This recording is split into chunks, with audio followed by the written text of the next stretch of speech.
here.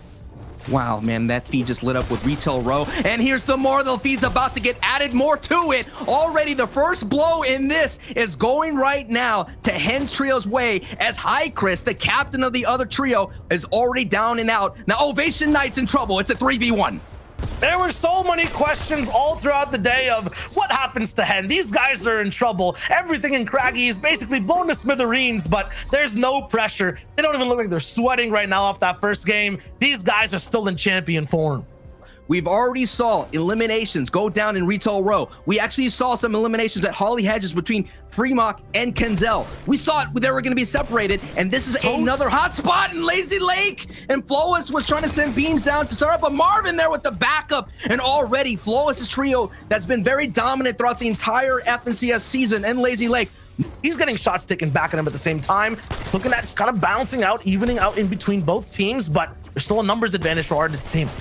And anytime there is a kind of a battle here in Lazy Lake, they just retreat back into the buildings here. Marvin getting tagged big time by Pizza, and Pizza with them big tags with that green tag. And now it is going to be a little standstill moment as both teams are recovering here. It's just kind of popping off. This is Irez coming all the way from Coral. This is their Storm Surge plan for Radil to kind of push these trios down in south here. This is the great plan here. You can't push up north. South will be the great option for right now, but so far, Irez now is gonna have to go solo here. Well, he's very close to Siberia. Yes, there, wow, the 1-2 punch from Vidil's trio, as I mentioned in the opening. And now you're gonna put the pressure at in-game to look for those refreshes. And now you're seeing the tale of two stories. Someone who's already did the work early, looking off Thomas HD, who last we saw were at Lazy Lake. Now there's made this rotation here. They're looking really solid. And this is a historical trio as well, right? Like, even when they have people at their drop spot, they're coming out on average like in the top 10 inside the deep end game. That's amazing to see. And I was wondering exactly who was ending up shooting Chapix. It is this trio, 136 damage above on the right side. That is not normal. Very aggressive rotation here from the dead side. They're coming all the way from the west coast, and they basically went all the way up north, making their way down. And already you're seeing so many of the intelligent trios of the high IQ making the same rotation. Blaster actually got a tag on Gray right there, and the elimination there from a distance here. We're seeing the value of the newly added, the infantry rifle just added into the season about mid FNCS, and a lot of trios have been picking up. Blaster, Nakeup, and Alpha were able to get in through the qualifying stage, so this is the first time we've seen them in a very long time in a set lobby. And it's, you know, this is one of these teams, they're ones, and they can stay in the middle of the pack, they could have that pop-off game and get to the championship stage in those top 3 situations. Very consistent trio, and they're gonna have a very high point of the zone as well, but looks like a majority of people are going to have to move. They just kind of rolled in, and this includes Flickanos Thomas, Chapix, and Janice. They're max zone right now. They have to go past the snowy mountain. They're gonna be slipping and sliding the whole way through. Chapix is deciding to go from the backside and maybe follow Thomas in.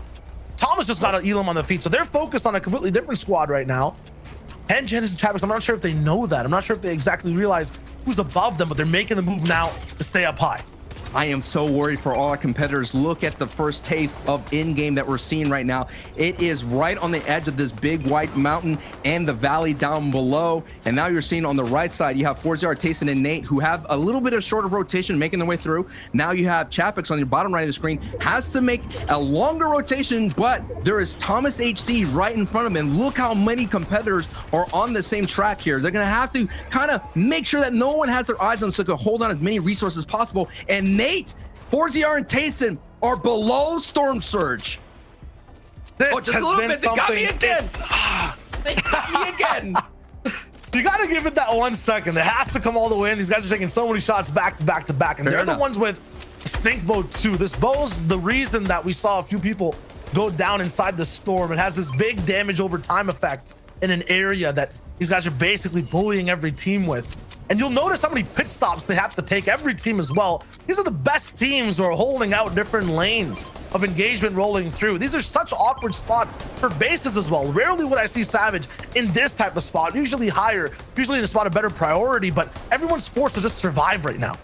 Tripper getting knocked right there. This is it here. We are about to get to zone 5, and then we're going to get into the fun of in-game. But look at all the trios that are kind of prioritizing the elevation here of the mountain, of the natural terrain. They understand. They want to be up here just in case zone goes back up north. Yes, look at that. The half in and half out has pulled, and now you're going to see some chaos as more people are making rotation. The question will be, I'm not surprised. It is Trulix's trio alongside Jerky and Queasy holding on to height. These guys, game 1 warriors, no matter what happens or what side of the map it is, they're always here in Europe, no matter what trio it is either, to basically win that first game. And if they have height, Sancho, you know they can absolutely do it. That's what they're going to be trying to do. For everyone else in this lobby, let me just spell it out. Because of these mountains, you're going to have to use all your mats to just make it through one zone. If it keeps going or even bounces back, you'll have nothing. You'll be desperate to try to rise through the ranks. It's so hard to kind of make it through. If you're on height right now, you're in the best spot inside the entire Fortnite island. That's where Trulix, Queasy, and Jerky are. And man, they're set up to win this first game. Let me add a little bit more flavor for all those EU teams that are excelling at mid ground. They're really great low ground. All that will be eliminated or kind of just a little tougher to do considering all these little elevations, these little bumps here and there. They're just going to kind of just take away that option for them. A lot of teams are going to start playing for height. Yeah, those guys are game 1 champions up top, but we have a literal FNCS champs right in front of you right now with Hen, Janice, and Chapix, always looking for consistent games no matter the zone. So expect them to stay here as well. Man, I'm just looking at the caliber of this lobby too. You got Reason of a deal on second height, looking to possibly even take it. If Queasy and Jerky make a mistake, you got a Nos right below as well, shadowing the high ground trio at ultimate low. Blaster still taking shots. Janice finds one onto Nikoff though down there, who's in trouble. Putrix at the backside, still trying to look for ways in. This is going to be one of the craziest end games we've ever seen. Tayson is still finding a few too, so nothing for Storm Surge to worry about on that trio either. Here goes the full spray from Chapis' side, looking for some type of advantage on a Toos. Reaction is Stormy. They hold out. Lots of damage till the stakes are going to be rolling in. They have to get out of this situation, but there's nowhere to move. These guys are mid-air in the sky, Sancho. There's nothing to grab onto. And zone has definitely pulled their way, but it just shows you how congested this is as Scram goes down in defeat to Fast Roki. It's so congested. There's about 4 to 5, 6 trios here. So many bodies going through. And that's exactly what Genesis is trying to do. They're trying to make room inside that congestion. They really want to make sure they're not interrupted on this layer. You have to watch out for Noah Riley's trio. You kind of pointed out they are second from height. If any mistakes happens from Queasy's trio, they will take it. And we can talk all that we want about endgame. Pizza, Ardent, and Fast Roki have been the talk of the town in game 1 so far. 6 eliminations, 1,000 damage above Surge, almost 2K rolling into this endgame, and they have such a good mid-ground layer. Sun Jules on the right side, they're still rolling in. Queasy all the way up top, the Reason's fighting him up for height. This is getting crazy. They're going straight forward as the zone starts. Trulex has to heal. Reason's looking for it. Queasy's been sniped down. He has to drop all the way below Jerk. He's not even alive for the moment. Hen's finding more elims in the feed though, as Wolfie is looking for his big pop-off moments too. They're under Surge. Queasy's in trouble. This looks absolutely disastrous. You can't break past metal walls. It's up to Trulex to try to clutch some placement. And all that was open up from Noah Riley's beams on Jerky. That was the green light. That's all they needed to get that high ground retake. So now all the focus will be on Noah Riley. But Trulix here is going to have to hold on tight. But look at so much of these trios who are still in the sky. Jules goes down, eliminated. Flick goes down, knocked. And I think Thomas HD is knocked too. Here it is. Hen, Genesis, they're on mid ground. Okay, so they're on mid ground. They're making their way down. It's so important to get down as fast as possible. But the feed is lighting up with so many trios going down on this rotation. So many people have to die from the sky, and some have no parachute. Chapik scratches himself 6 once. builds. He's going for it again. Just 2 builds. There's One nothing. They've cut the rope.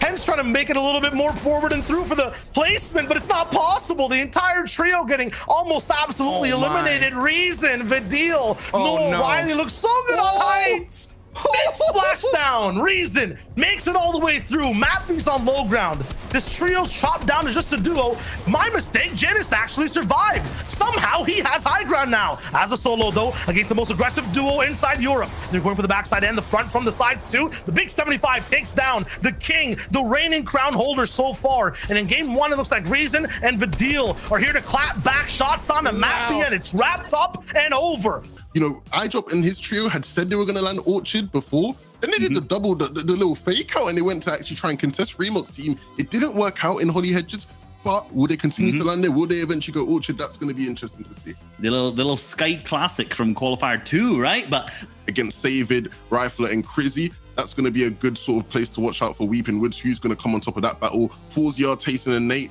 These guys are definitely favorites today, and they didn't start off bad, Reese. They definitely did not start off bad, but in those sort of, you know, moving zones, things start to get a bit messy for them.